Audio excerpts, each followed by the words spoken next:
우리가 하는 말 가운데는 하나는 긍정적인 말이 있고 하나는 부정적인 말이 있습니다. 가능하면 우리가 긍정적인 말을 하고 또 긍정적인 쪽에 우리의 삶의 모습이 드러나기를 바랍니다. 긍정적인 말 가운데 하나가 뭐냐면 시종일관, 시종은 시작과 끝을 말하죠. 일관, 한결같다 그 말입니다. 같은 말로 시종여일이라고도 합니다. 우리 마음을 항상심 또는 평상심이라고 합니다. 늘 마음이 일희일비하지 않고 늘 꾸준하게 그 마음을 유지하는 것을 가리키죠. 우리에게 굉장히 필요한 덕목이라고 생각이 듭니다. 반대로 말하면 뭐가 있을까요?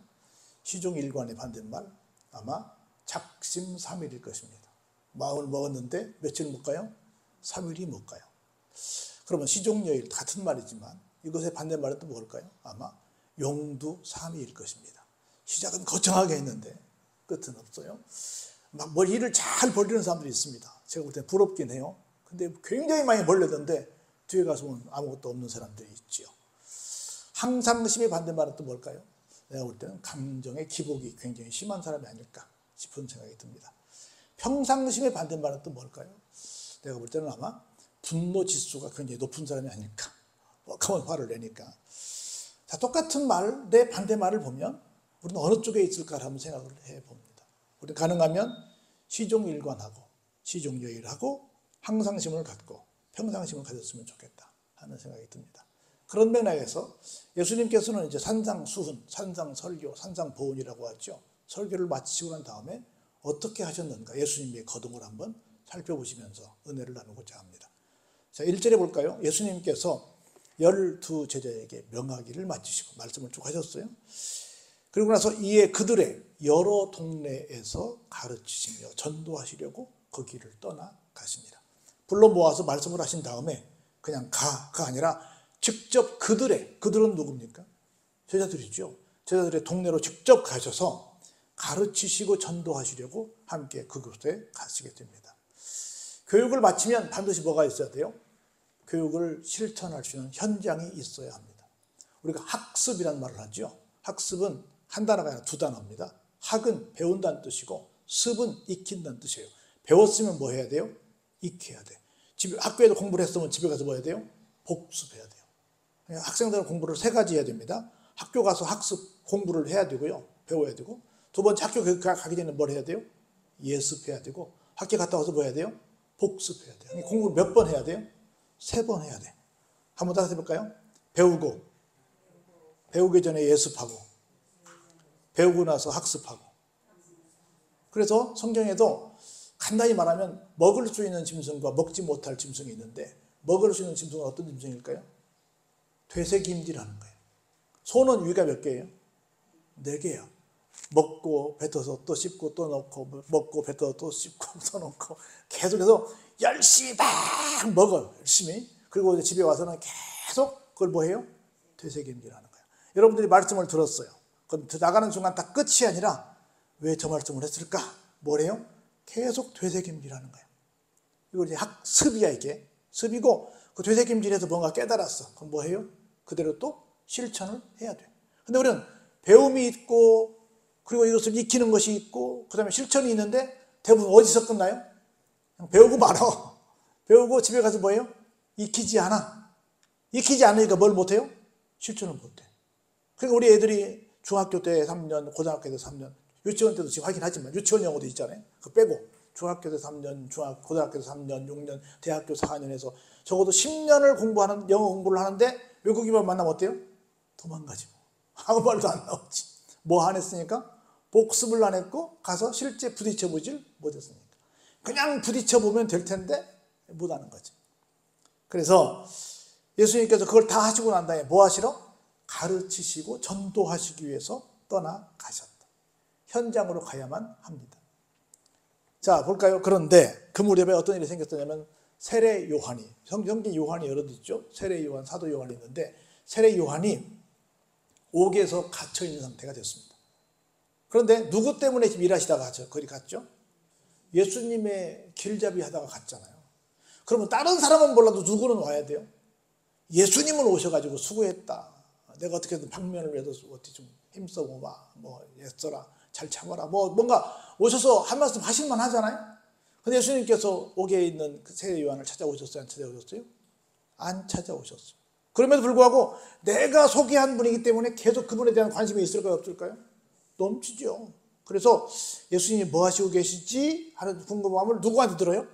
밖에 있는 제자들한테 듣습니다. 야, 요즘 내가 얘기했던 그 예수님 어디 계시니? 아, 예, 갈릴리 지역에 계십니다. 뭐 하시니? 아, 거기 설교하셨어요. 또, 아, 거기 제자들을 뭐 훈련시키셨어요. 또, 제자들을 뭐 보냈어요. 뭐 이런 일 저런 일을 계속 듣고 있는 거예요. 그런데, 그 열심히 뭐 바쁘신 건 알겠다 이거야. 바쁘신 건 알겠는데, 그래도 속마음은 뭐예요? 나도 한번 찾아주시지. 왜 안 오시나 하는 마음이 있었던 거예요. 그래가지고, 뭐 직접적으로 왜 안 오세요? 라고 묻기는 좀 쑥스러우니까 뭐라고 말했냐면 이렇게 말했어요. 제자들을 보내면서 혹시 내가 예수님을 정말 구약에서 예언한 분으로 사람들에게 소개했는데 예수님 진짜 그분 맞으세요? 라고 한번 확인 좀 해보라는 거라. 그 말은 무슨 말이에요? 내가 생각하는 예수님의 모습이 있는데 내 생각만큼 예수님의 모습이 잘 나타나고 있다는 거예요? 안 나타나고 있다는 거예요? 안 나타나고 있다는 거라. 만약 진짜 그분이다면 어떤 분이세요? 아, 그분은 듣지 않니 뭐 구원에 구원을 담당하시러 남의 죄를 뭐 사해 주시기 위해서 뭐 사랑의 하나님 예수님이시고 뭐 굉장히 좋은 말 다 갖다 붙여도 되는 그런 양반이라고 그러는데 그분이 나한테 안 찾아오는 거 보니까 내가 얘기했던, 내가 기대했던, 내가 소개했던 그런 분이 맞나 하는 의심을 좀 갖고 물어보는 거예요. 그 예수님께서 이제 그 제자들의 방문을 받죠. 제자들이 와서 안녕하십니까? 저희는 세례 요한의 제자입니다. 지금 옥에 갇힌 세례 요한 선생님께서 제자들이 많았거든요. 선생님께서 우리를 보내서 정말 예수님께서 그분이 얘기했던 오실 메시아가 맞으십니까? 라고 여쭤보라는데 뭐라고 대답할까요? 어떻게 전달할까요? 맞으세요? 라고 물었습니다. 근데 예수님께서 뭐라고 말씀하세요? 말씀하시고 이렇게 말씀하십니다. 야, 맹인이 눈을 떴다. 못 걷는 안전뱅이가 일어나 걸었어. 그리고 절대로 못 고칠 불치병인 나병 환자가 깨끗함을 받았다. 그리고 못 들은 자가 다 어때요? 듣게 되었고 심지어 죽은 사람도 살아났다. 그리고 계속해서 이런저런 일들을 말미암아 누구에게? 가난한 사람들에게까지도 복음이 전달된다고 해라. 그렇게 전달해라. 지금 너 봤잖아. 소문 다 들었잖아. 이대로 그냥 가서 너네 선생님한테 이런 일들이 일어나고 있어요. 누구를 통해서? 당신이 지금 의심하고 있는 그 예수님을 통해서 일어나고 있어요. 라는 얘기를 하라는 거예요. 그래서 돌아갔어요. 돌아가고 나서 예수님께서 한 말씀 하십니다. 다시 읽어볼까요? 시작. 누구든지 예수님으로 말미암아 실족하지 아니하는 자는 복이 있도다 하십니다. 천하의 세례 요한도 뭐였어요? 좀 삐졌어. 그래가지고 뭐 하려고 그래 지금? 완전히 하진 않았겠지만 실족하려고 하고 있는 거라. 우리도 살다 보면 아침에 설교했던 것처럼 언제까지 영원히 나를 떠나신 것처럼 팔짱만 끼고 계시겠습니까? 예수님이 해도 너무하십니다. 내가 지금 내 몸이 죽게 생겼는데 내가 사업장이 이렇고 내가 직장이 이렇고 내가 삶의 자리가 이런데 하고 뭐 할 뻔했어요? 우리 지난번에 미끄러질 뻔했고 넘어질 뻔했잖아요. 그걸 다 뭐예요? 미끄러지고 넘어지는 게 다 뭐예요? 실족하는 거지. 여러분 오랫동안 기억하시네. 그건 미끄러질 뻔했고 넘어질 뻔했잖아요. 그게 다 뭐예요? 실족이지, 실족. 그래서 예수님을 믿다 보면 세례 요한도 자기 기대치에 조금 덜 미친 것처럼 우리가 기대하는 것만큼 내가 생각하는 것만큼 어찌 보면 미안하지만 대부분의 사람들은 예수님을 뭘로 생각해요? 도깨비 방망이로 생각해. 두드리면 금 나오고 두드리면 은 나오고 두드리면 모든 것이 다 해결되는 만능 해결사로 알고 계신 분들이 적지 않아요. 그것도 맞습니다. 그런데 그게 다 뭐가 달라요? 예수님이 주시는 시기와 내가 원하는 시기가 어떻다? 이상하게 좀 다르다는 거지. 그게 다르지 아닌 건 아니라 그 말이죠. 그래서 아니니까 뭐에 자꾸 빠져요? 실족의 자리에 빠지는 거라. 그런 인간의 나약한 모습을 보고 예수님이 한마디 하십니다. 나 때문에 실족하지만 않으면 뭐가 있다? 복이 있다. 할렐루야. 얼마나 대단해요. 그러면서 이제 그 제자들이 떠나고 난 다음에 예수님께서 계속 말씀을 하세요. 요한에 대해서 이렇게, 여기 요한은 세례 요한입니다. 세례 요한은 이렇게 말씀하십니다. 여봐라, 너희들이 무엇을 보려고 광야에 나갔니? 라고 묻습니다. 제가 지난번 설명했듯이 세례 요한은 제사장의 후손이라서 자기는 아주 의리의리하게 잘 먹고 잘 살 수 있는 조건의 사람이었습니다. 그런데 그런 집을 버리고 그리고 기가 막힌 음식을 먹던 시절이었어요. 모든 음식을 다 버리고 또 멋진 옷을, 화려한 옷을 입고 살 수 있는 그런 조건의 사람이었습니다. 다 집어 던져버리고 집도 버리고 음식도 버리고 그리고 옷마저도 버리고 어디로 갔어요? 광야로 갔어요. 제가 세례 요한의 세례를 주던 곳이라고 하는 곳에 제가 다녀왔어요. 지금은 2000년 전의 모습이니까. 그 지역을 봤는데 지금도 여전히 황량한 그냥 벌판입니다. 뭐 곡식 있는 것만 아니라 황량한 그냥 아무것도 없는 광야예요. 그곳으로 갔어요. 그래서 사람들이 그곳에 막 몰려왔잖아요. 세례를 받으러. 온 사람들이 무엇을 보러 왔을까요? 거기 뭐 조금 앞에 요단강이 흐르고 있잖아요. 거기서 세례를 줬으니까 거기서 거기 요단강가에 있는 갈대를 보러 그 사람들이 거기 갔을까요? 아니죠. 갈대 보러 가지 않았지. 그리고 무엇을 보러 갔느냐? 거기에는 그런 뭐 혹시 부드러운 옷 입은 옷 잘 입은 사람들 보러 갔겠어요? 그 광야에 옷 잘 입은 사람이 있겠어요? 없지요. 그런 사람 어디 있어요? 궁에 있지요. 그러면 너희들이 뭐하러 갔냐? 너희들이 거기 간 이유가 도대체 뭐냐? 한번 이유를 생각해봐라. 누구를 보러 갔어요? 우리가 많은 선지자들을, 많은 뭐 서기관, 율법사 이런 사람들을 봤는데 뭔가 그 사람들보다 훨씬 더 다른 누구를 보러 갔어요? 새로운 선지자를 보러 갔다는 거지요. 이르노니 누구요? 어떤 선지자보다 더 나은 사람을 보러 간 것이다. 너희들이 지금까지 봤던 그런 선지자와는 차원이 다르다는 얘기를 합니다. 그러면서 내가 내 사자를 내 앞에 보내노니, 여기 내가는 누구요? 하나님이야. 하나님이 내 사자, 하나님의 사자를 누구 앞에? 예수님 앞에. 내 앞에는 누구? 예수님이야. 내 앞에 보내노니 그가 너의 길은 누구요? 예수님의 길이냐. 내 앞에 뭐하리라? 준비하리라 라고 말씀을 하셨는데, 그렇게 말씀하신 그 사람이 누구라고요? 바로 지금 여기 얘기하고 있는, 우리가 지금 얘기하고 있는 누구라고요? 세례 요한이라고요. 그러면서 세례 요한을 예수님이 이렇게 소개하십니다. 내가 진짜 말하는데 여자가 낳은 자 중에 세례 요한보다 어때요? 더 큰 사람이 없다. 여자가 낳은 사람 중에 세례 요한보다 더 크게 일어섰다, 그 말은 더 크게 잘된 사람이 없다라는 얘기야. 그런데 보세요. 같이 읽어볼까요? 그러나 천국에서는 극히 작은 자라도 그보다 커니라. 그럼 예수님 당시에 세상에서 제일 큰 사람은 누구였다고요? 세례 요한인데, 잘 생각해 보세요. 천국에서는 누가 제일 작아요? 세례 요한이 제일 작대. 이게 뭔 말이야? 세상에서는 제일 큰데 천국 가면 제일 작아? 이게 무슨 말 같아요? 어떤 사람이 천국에서는 큰 사람이고 작은 사람일까요? 예수님을 많이 알면 큰 사람이고 예수님을 적게 알면 작은 사람이라 그 말입니다. 이 사람은 예수님에 대해서 온전히 알았어요? 몰랐어요? 몰랐어요. 그런저런 일들을 행하실 분이 오신다더라 하는 말만 안 거야. 그 세례를 주면서 이는 내 사랑하는 아들이요 내 기뻐하는 자라고 하면서 이 메시아가 이분이구나 라고 하는 것만 알았어. 그리고 그분이 본격적으로 많은 사역을 하시는 것과 심지어 그분이 돌아가시고 부활하시는 것과 그분이 승천하시는 것, 이런 것들을 다 봤어요? 못 봤어요? 못 봤어요. 먼저 죽었기 때문에. 그래서 알긴 알았는데 그 모든 예수님의 일대기를 다 아는 우리보다 더 많이 알아요? 조금 알아요? 조금 알아. 우리가 더 많이 알아. 그러니까 세례 요한 죽은 이후에 모든 사람들은 적어도 누구보다 많이 알아? 세례 요한보다 많이 알아. 그러니까 이 땅에서는 세례 요한이 제일 크지만 천국에서 누가 제일 커요? 아무리 작아도 세례 요한보다는 크다는 거야. 아무리 몰라도 누구보다는 더 많이 알아? 세례 요한보다는 더 많이 안다 그 말이에요. 이 말이요. 그러면서 한 가지 기가 막히는 우리에게 축복의 팁을 주십니다. 같이 한번 읽어볼까요?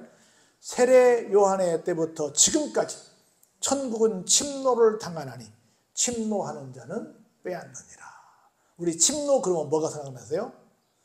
임진왜란 때가 생각나잖아요. 이순신의 노래가 그거잖아요. 이순신 장군 노래가 이강산 침노하는 외적무리들 거북선 앞세우고 묻지를 씬다 그랬잖아요. 우리 초등학교 때 배웠잖아요. 초등학교 안 나왔어요? 초등학교 음악체에서 배웠단 말이야. 이순신 노래야 이게. 이강산 침노하는 외적무리들 거북선 앞세우고 묻지르신다. 가서 침략하고 노략질하는 거야. 가서 막 침략해서 뺏어가는 거야. 막 그런 건데, 하나님께서 하나님의 집을 얼마나 허술하게 만들어놨으면 누가 침노가 가능하게 했대. 이게 말이 돼야 안 돼요? 안 되지. 그만큼 누구든지 노력만 하면, 누구든지 정확히 말하면 예수님을 믿기만 하면 어떻다? 누구에게든 천국의 문을 다 열어 놓았다는 거지. 예수님은 약해서 천군 천사가 없어서가 아니라 그 정도로 누구든지 다 공경만 하면 다 함락도 될 수 있도록 하나님께서 다 천국을 허술하게 만들어 놓으셨다는 거야. 할렐루야. 여러분들 부지런히 가시기 바랍니다. 그러면서 모든 선지자와 율법이 예언한 것은 누구까지예요? 요한까지입니다. 그러면서 만일 너희가 즐겨 받을진대 올 것이다 라고 예언한 사람이 누구라고요? 바로 엘리야로 지칭되는데 그 사람이 바로 세례 요한이다. 우리 잘 아는 것처럼 가이사랴 빌립보에서 여러분이 예수님께서 질문하신 내용 알잖아요. 사람들이 나를 누구라고 하대? 그랬더니 뭐 예레미야라고 하던가, 뭐 엘리야라고 하던가, 뭐 선지자 중에 한 사람이라던가, 뭐 지난번에 죽었던 세례 요한이 뭐 부활했다던가, 뭐 이렇게 얘기하던데요. 할 때 등장했던 한 인물이 누구요? 엘리야예요. 그 인물이 바로 누구라고요? 바로 세례 요한이라고. 아합과 이세벨의 그 상황에서도 어땠어요? 굴하지 않은 사람이에요. 세례 요한이 왜 옥에 갔어요? 왕이 자기 동생의 부인을 뺏어갔잖아요. 이 말이 되냐고 막아서 얘기했잖아요. 그리고 우생장 숭배자들을 다 모두 죽이고 불을 내려서 3년 반 동안 비가 안 왔는데 가뭄을 그치게 했잖아요. 대단한 사람 아니었어요? 그 정도로 구약시대에 대단한 인물이 엘리야였다고 한다면 지금 대단한 인물은 누구다? 바로 세례 요한이다라고 얘기를 하는 거예요. 그러면서 뭐라고 말해요? 마지막 읽어볼까요? 시작. 귀 있는 자는 들을지어다. 할렐루야. 그래서 괜히 못 듣고 뭐 하지 말고 삐지지 말고. 여러분 치매로 가는 지름길이 뭐라고 사람들이 말하자면 못 들을 때 치매로 간대요. 귀가 안 들리기 시작하면 모든 사람들이 하는 말이 다 누구 말하는 것 같아요? 나 말하는 것 같아. 내 말하는 것 같아. 그것도 무슨 말? 나쁜 말. 무슨 말? 흉보는 말. 무시하는 말 같대. 그리고 못 들으면 어때요? 난리 나는 거야. 그래서 여러분 귀 있을 때 많이 드시기 바랍니다. 많이 들으시기 바랍니다. 많이 들으시기 바랍니다. 그래서 오늘 결론이에요. 이런저런 상황 속에서 우리가 내 스케줄과 좀 맞지 않다고 해서 실망하지 말고 뭐 하지 말자? 실족하지 말고 끝까지 믿음의 반열에 서자. 아까 우리 이원사님도 차장님도 하면서 죽을 때까지 그렇게 이 믿음 지키자 이런 말을 했는데 그런 것처럼 우리가 어떨까 한번 생각을 해보시는 겁니다.